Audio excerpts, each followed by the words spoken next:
So tell me a little bit about just your general feelings and thoughts and specifics in the context of abilities, ability point upgrades, etc., about the Doorman Lash versus Drifter Holiday matchup. You couldn't hear me talking in the VOD, but I did say right in the beginning that this lane's gonna suck. Can you elaborate though? Like, so I know that you know that Drifter and Holiday sucks, but do you know why it sucks? Do you know why that lane is hard to verse, like specifically? Off the top of my head, I imagine because it's probably a ton of poke.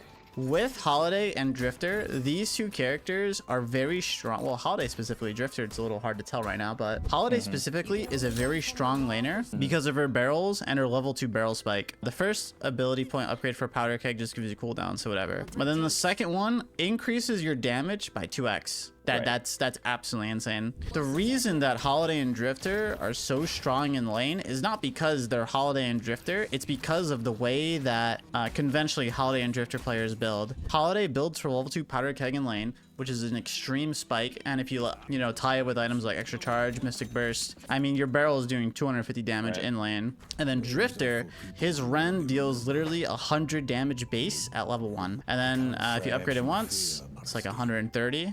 And then, like, I mean, common items you'll see Drifter players build as well. You'll see, like, a Spirit Strike built. You'll see a Mystic Burst built, maybe. You'll see, like, melee lifesteal built. I mean, look how much damage his Slash is doing. Like, it's 280 damage with a close range attack. Half of the health is gone. Yeah, it's only 2.4k invested as well. So that's why those characters are strong. It's important to identify the spikes at which these characters are strong. You can actually play this lane a little bit until Holiday hits her level 2 barrels, which is 2.6k souls. And then when Drifter gets his level 1 ability, which is not that hard actually. So it's hard to play against Drifter, but Holiday, you have room to play against her. Usually for every character in Deadlock, high ranked players, they always build to have a spike in their laning phase. And that is essentially like what we just observed with Holiday and Drifter. Holiday goes level 2 barrel in lane to hit that spike in lane to win the lane, and then Drifter goes out level 1 spike to win the lane. So now when we look at Doorman, and then specifically here the bell, the level 2 bell is insane for lane. It increases the damage on 2 ends. I think Doorman's level 2 bell is probably the biggest spike in all of Deadlock. I mean, the damage increase that you're getting, assuming that you hit the impact and you hit the explosion, is insane. And the way this will like dictate game plans. So for example, if you're playing Holiday, maybe you might be like, okay, like I want to play aggressive in lane, but I don't want to all in until I have level 2 barrels. So that'll be like your game plan in the laning phase. You'll chill. You'll like do your thing, but then you'll really like amp up the pressure when you hit that spike.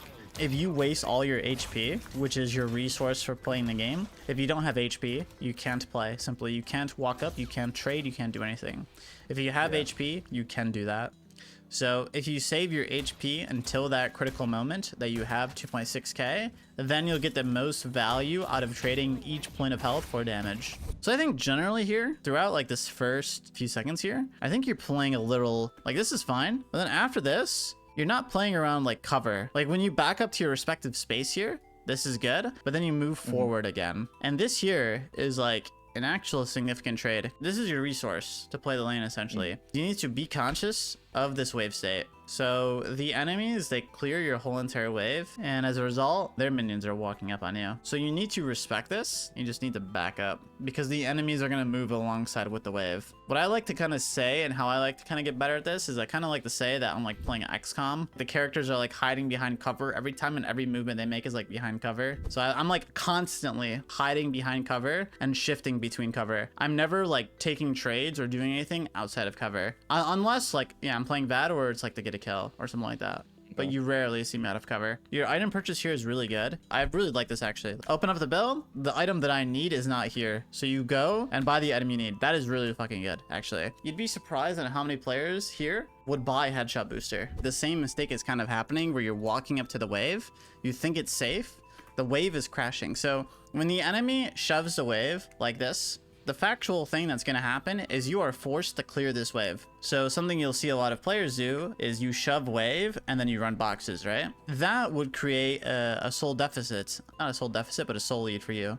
So the same thing applies to damage and trades. How I like to view it is that you can do two things when you have a wave shove like this. You can either increase your souls through running boxes or jungle caps, or you can get damage on the guardian and or the enemy. So what's going to happen here is they shoved wave, so they've invested their time into shoving the wave. You're going to shove the wave back, and these guys are going to deal damage to you while you clear the wave. This is essentially like how the laning phase works in all ranks besides extremely high ranks and scrims and pro play. This is the fundamental idea of how laning phase works. So if here you understand this and you're like, okay, they have wave shove, I need to play defensive because they are going to look to deal damage to me, and I'm going to potentially die. If you understood this here, you would have been able to play very far back and conserve your health. And keep in mind, look at your spike. You're almost at your level 2 bell where you're really going to start doing damage. Here though, you're like, oh, you know, it's fine, I'm just going to trade back.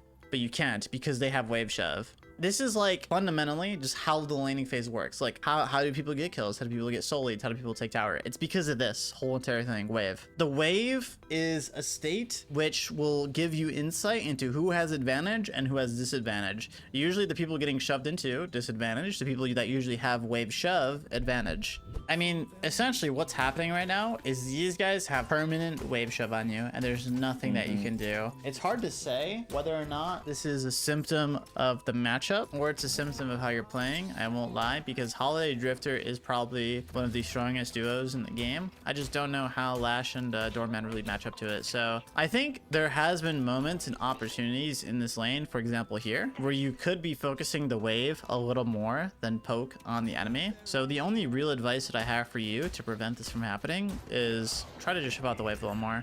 Shove it back if possible. Yeah, I'm still not sure with Doorman. Like, do I use the bell to clear wave or do I use the bell to poke? Because what else can you poke with? You can do either. If you really have a need to shove the wave, you can use the bell. Yeah. I do it all the time on Wraith. Like Wraith, like usually the cards, you're throwing the cards at the people, right?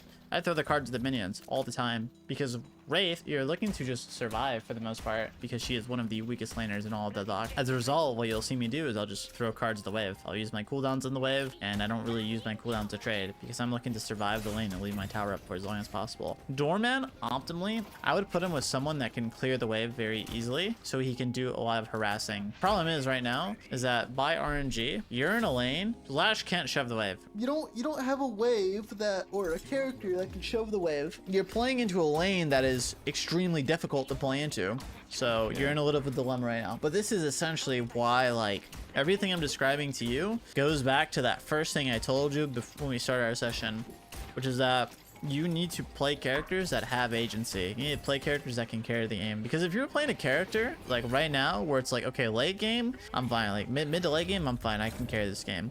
No problem. It doesn't really matter like your lane state. As long as you're not losing and you're staying rich, it's cool. But since like you're in this weird matchup, Doorman's power, in my opinion, is like early to mid. He doesn't really scale well late game. So now you're kind of unable to monopolize on your early to mid game strength because Doorman is just like, you're just a bad matchup. Like you just got unlucky.